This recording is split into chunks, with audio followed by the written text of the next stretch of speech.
दोस्तों नमस्कार। आप सभी का यूट्यूब चैनल चर्चा का विषय में मैं विश्वपति स्वागत करता हूँ।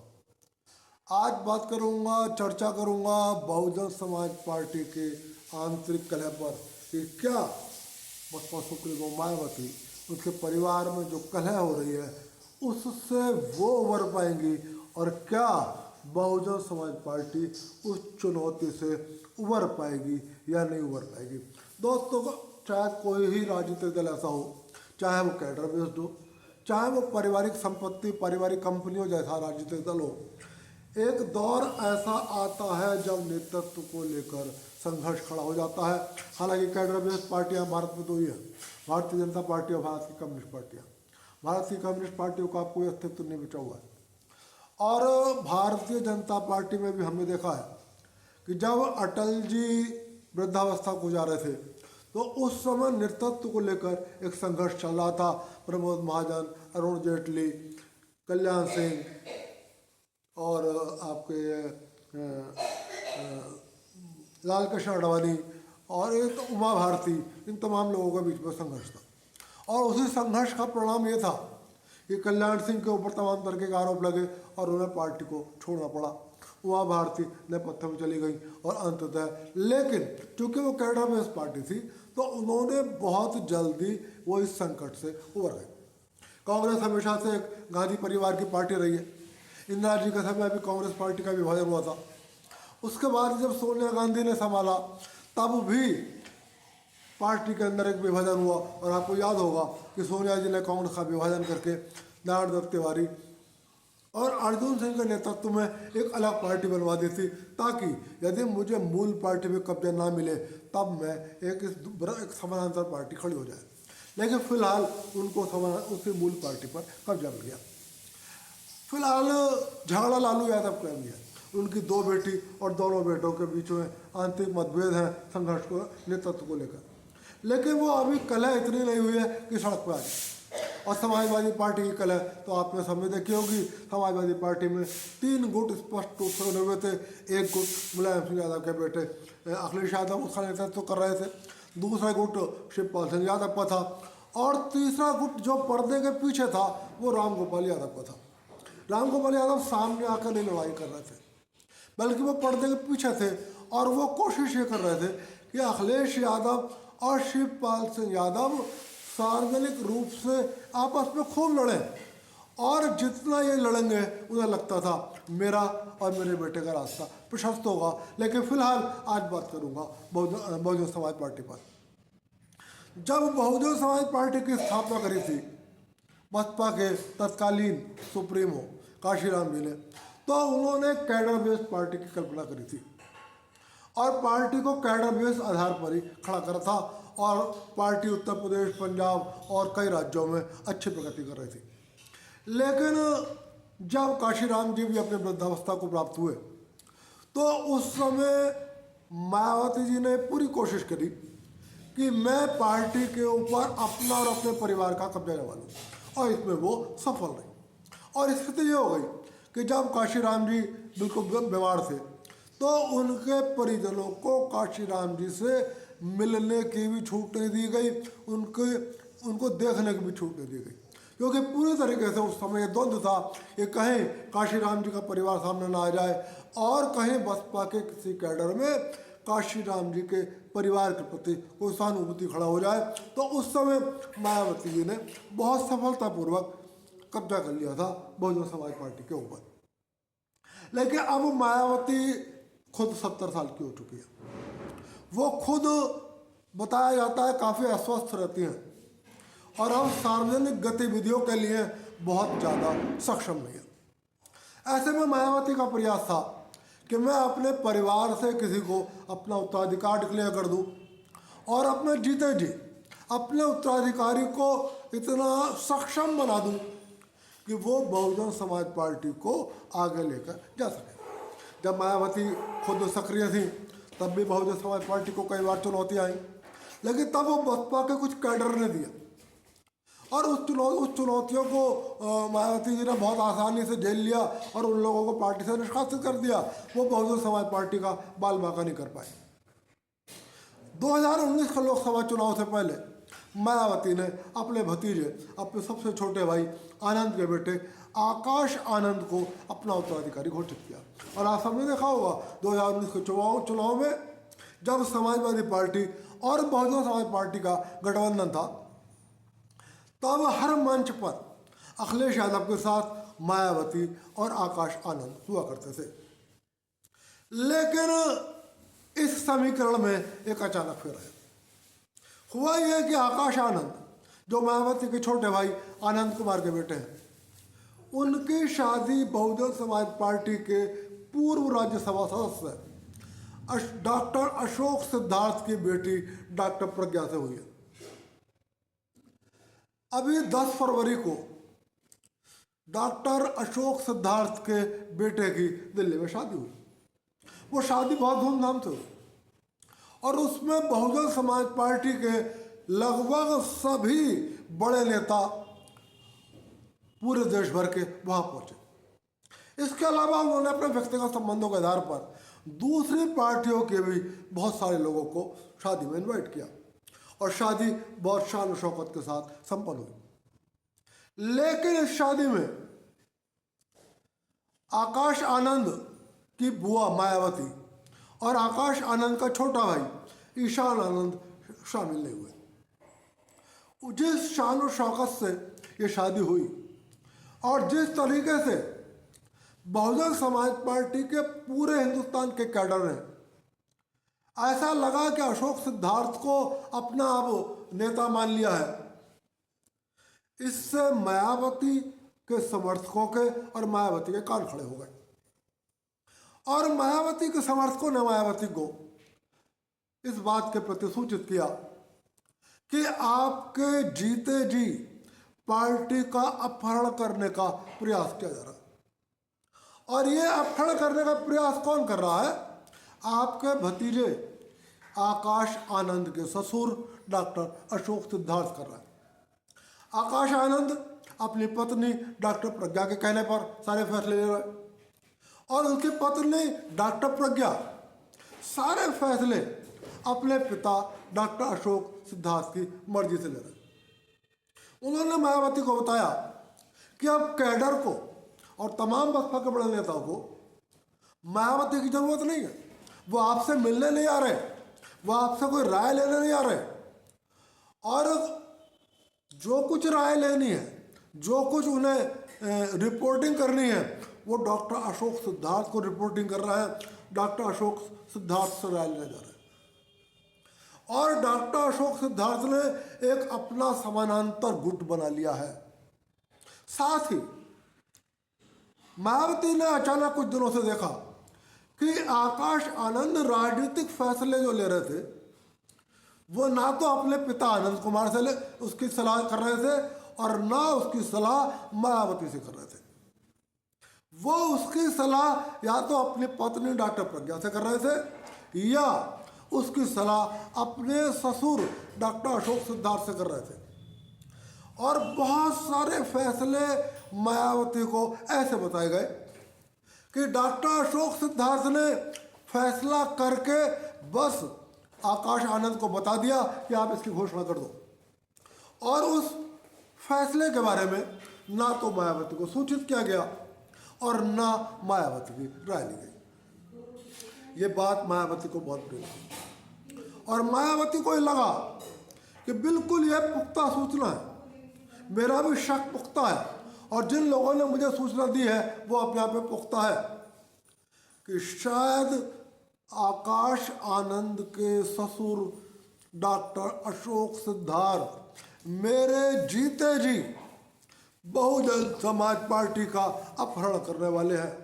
और जैसे काशीराम जी से अंत समय में मैंने पार्टी छीन ली, अब अंत समय में मुझसे पार्टी को छीनने का प्रयास कर रहे हैं डॉक्टर अशोक सिद्धार्थ। उसके बाद अचानक 2 मार्च को मायावती प्रेस कॉन्फ्रेंस करती है और आकाश आनंद को पार्टी के सभी पदों से हटा देने की घोषणा करती है। साथ में वो ये कहती है, एक तरीके से वो आकाश आनंद पर आरोप लगाती है कि वो अभी अपरिपक्व हैं, वो अभी असंतुलित प्रतिक्रिया व्यक्त कर रहे हैं, उनकी प्रतिक्रिया में संतुलन नहीं है, उनके भाषणों में अपरिपक्वता साफ दिखाई दे रही है।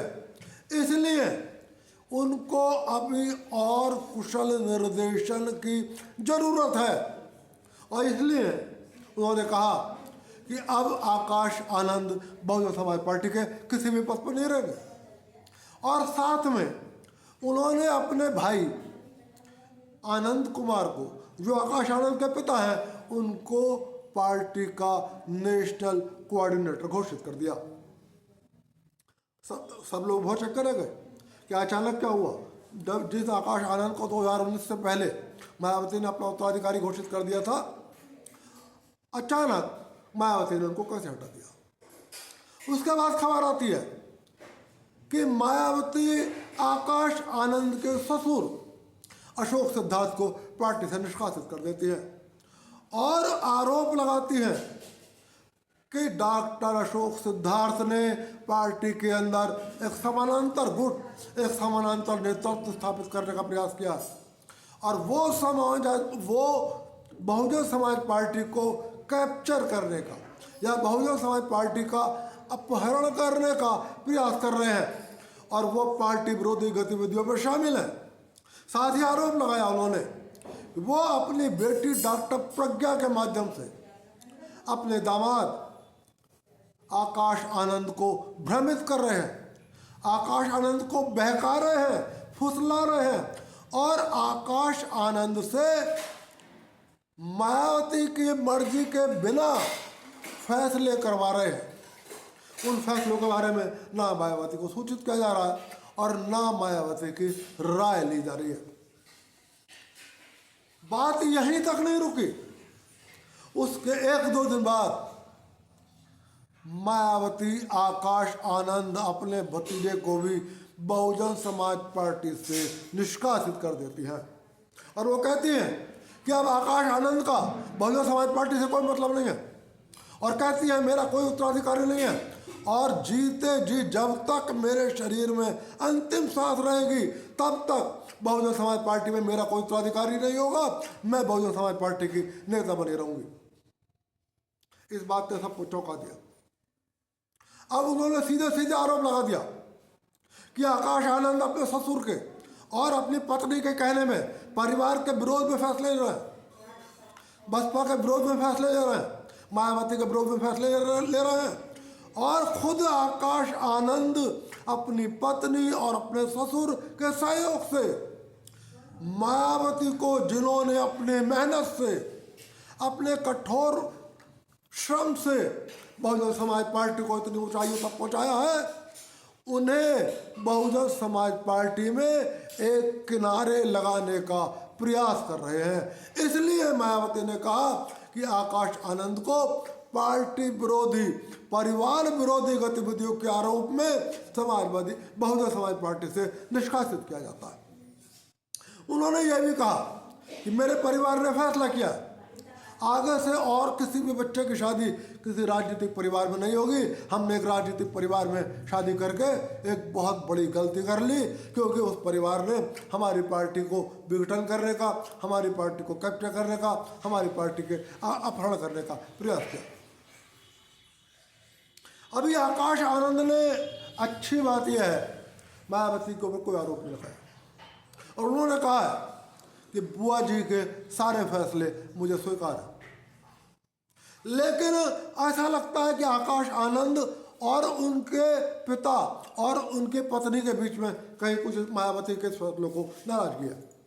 नतीजा ये हुआ कि आकाश आनंद के पिता आनंद कुमार ने अपनी बहन मायावती से, जो कि लंबे समय से उनके साथ रहते हैं, लंबे समय से उनको असिस्ट करते हैं और लगभग उनके हर फैसले में उनकी भागीदारी होती है, उन्होंने मायावती से कहा कि इन परिस्थितियों में मैं नेशनल कोऑर्डिनेटर के रूप में काम नहीं कर सकता।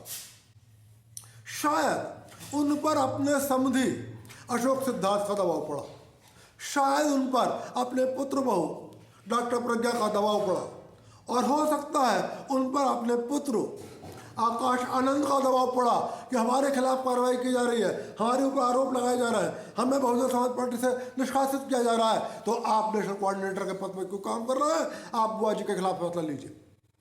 और संभवतया इसी बात के मद्देनजर आनंद कुमार ने मायावती जी से, अपनी बहन से साफ कह दिया कि मैं इन परिस्थितियों में नेशनल कोऑर्डिनेटर के पद पर काम नहीं कर सकता।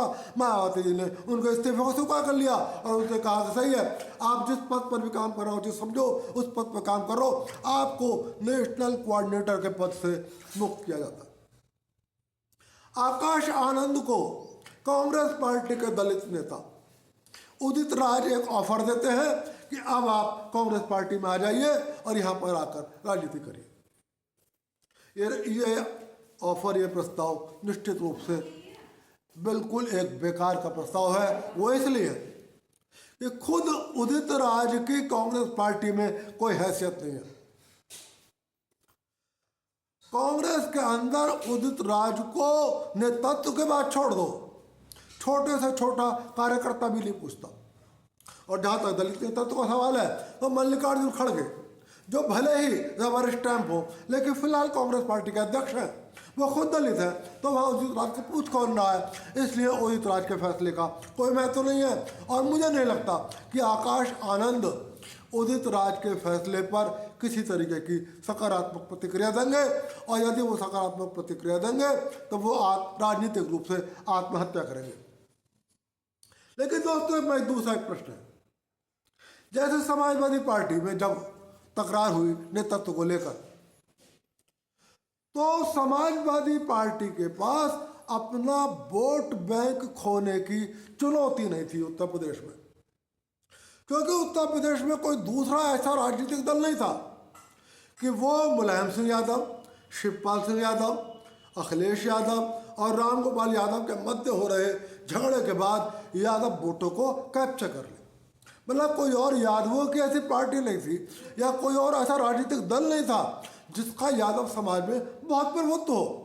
तो ये बात निश्चित थी कि समाजवादी पार्टी को चाहे रामगोपाल यादव कैप्चर करे, चाहे अखिलेश यादव कैप्चर करे और चाहे शिवपाल सिंह कैप्चर करे, यादव वोट सपा करेगा। लेकिन बहुजन समाज पार्टी के सामने ऐसी स्थितियां नहीं है। बहुजन समाज पार्टी के सामने अपने वोट बैंक को खोने का डर है। उसका एक कारण है, उत्तर प्रदेश में बहुत तेजी से एक उभार है एक युवा दलित नेता का, जिसका नाम है चंद्रशेखर रावण। फिलहाल वो पश्चिमी उत्तर प्रदेश के जिला बिजनौर के नगीना संसदीय सीट से सांसद भी चुन लिए गए। और जिस तरीके के शान और शौकत से चंद्रशेखर रावण राजनीति कर रहे हैं, उनके आगे पीछे गाड़ियों का, महंगी महंगी गाड़ियों का, शानदार आलीशान गाड़ियों का काफिला घूमता है। वो अक्सर अपनी सभाओं में हेलीकॉप्टर से जाते हैं। तो एक बात तो निश्चित है कि कोई ऐसी ताकत है जो चंद्रशेखर रावण की आर्थिक सहायता कर रही है, इसलिए कि मायावती को और बहुजन समाज पार्टी को कमजोर किया जा सके और चंद्रशेखर रावण बहुजन समाज पार्टी और मायावती के वोट बैंक को छीन सके। पिछले चुनाव में हमने देखा है कि चूंकि मायावती जी, चाहे वो अपने स्वास्थ्य के कारणों से या अपने उम्र के कारणों से निष्क्रिय रही है, तो बहुजन समाज पार्टी के वोट बैंक में लगातार गिरावट आ रही है। 2019 के चुनाव में गिरावट आई, 2024 के लोकसभा चुनाव में गिरावट आई, 2017 के विधानसभा चुनाव में गिरावट आई। और दलित वोट सिर्फ चंद्रशेखर रावण की ओर ही नहीं जा रहा, दलित वोट भारतीय जनता पार्टी की ओर भी मुड़ रहा है। तो पिछले लोकसभा चुनाव में हमने देखा कि कांग्रेस पार्टी और समाजवादी पार्टी के अलायंस को भी, हालांकि चंद्रशेखर रावण उसका हिस्सा नहीं थे, लेकिन उसके बाद भी कांग्रेस और सपा के अलायंस को भी कुछ दलित वोट मिल गया। हालांकि लोग कहते हैं उसका कारण था कि कांग्रेस और सपा दलितों को समझाने में सफल रही कि आरक्षण खतरे में है, संविधान खतरे में है बाबा साहब का, इसलिए दलित समाज बह गए थे। लेकिन फिलहाल चुनौती तो है। और एक चीज हम देख रहे हैं, 2017 के उत्तर प्रदेश विधानसभा चुनाव, 2019 के लोकसभा चुनाव और 2024 के लोकसभा चुनाव में भारतीय जनता पार्टी का दलित वोट लगातार प्रतिशत बढ़ रहा है। यही कारण था कि 2019 में समाजवादी पार्टी और बसपा का गठबंधन होने के बावजूद बहुजन समाज भारतीय जनता पार्टी ने सपा बसपा के गठबंधन को बुरी तरह पराजित कर दिया। तो अब सवाल यह है कि चूंकि सपा के सामने चुनौती नहीं थी, उसका ज्यादा वोट सुरक्षित रहना था।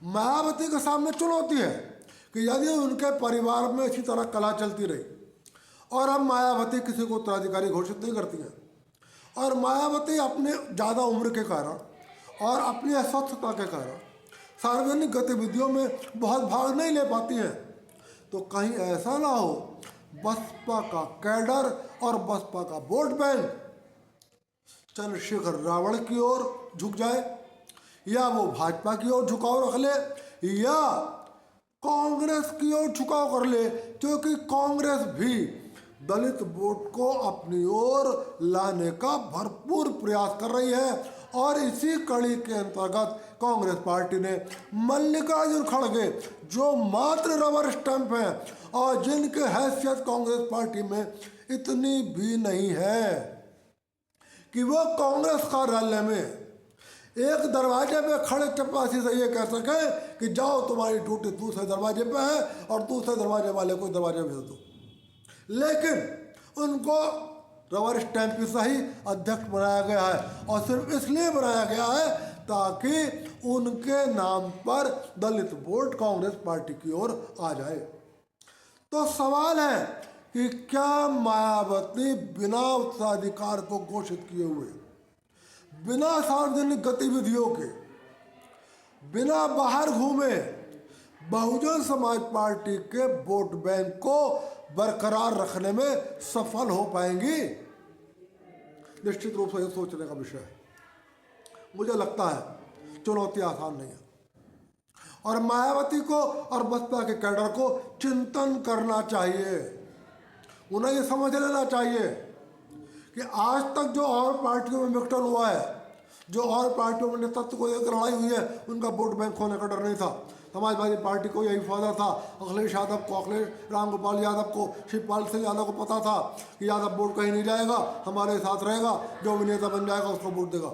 लेकिन यहाँ पर खतरा है, यहाँ पर खतरा यह है कि यदि दलित समाज को ये लगा कि परिवार में बहुत कलह हो रही है, मायावती घूमने फिरने में अक्षम है, मायावती अच्छे फैसले नहीं ले पा रही है, तो उसके सामने चंद्रशेखर रावण का विकल्प है, उसके सामने भारतीय जनता पार्टी का विकल्प है और उसके सामने कांग्रेस का विकल्प है। तो दोस्तों, सोचने का सवाल यह है कि क्या बहुजन समाज पार्टी इस चुनौती से पार पा पाएगी? क्या मायावती के दिमाग में ये जोखिम है कि मेरे परिवार में हो रही कलह बहुजन समाज पार्टी के वोटों को बहुजन समाज पार्टी से दूर कर सकती है?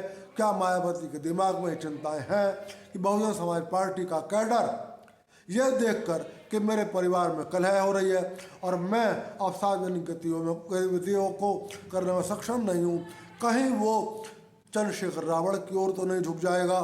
या मायावती इन सारे चुनौतियों से पार पा लेती है और चंद्रशेखर रावण, भारतीय जनता पार्टी, कांग्रेस, सपा किसी की ओर भी दलित वोट को नहीं जाने देती है और तमाम तरीके से अस्वस्थ रहने के बावजूद, आकाश आनंद को पार्टी से निकालने के बावजूद, आनंद कुमार द्वारा किसी भी गतिविधि में शामिल होने से इनकार करने के बावजूद और अपने समधी अशोक सिद्धार्थ द्वारा तमाम विरोध के बावजूद बहुजन समाज पार्टी के वोट बैंक को मेंटेन करने में सफल होती हैं या नहीं होती हैं, देखते हैं भविष्य में। और फिर चर्चा करूंगा और फिर आपसे मिलूंगा, देखते हैं दोस्तों। तब तक के लिए नमस्कार और आपसे फिर अपील कर रहा हूँ, वीडियो पसंद आए तो लाइक कर देना, चैनल को सब्सक्राइब कर देना। आप सभी को विश्वपति का नमस्कार।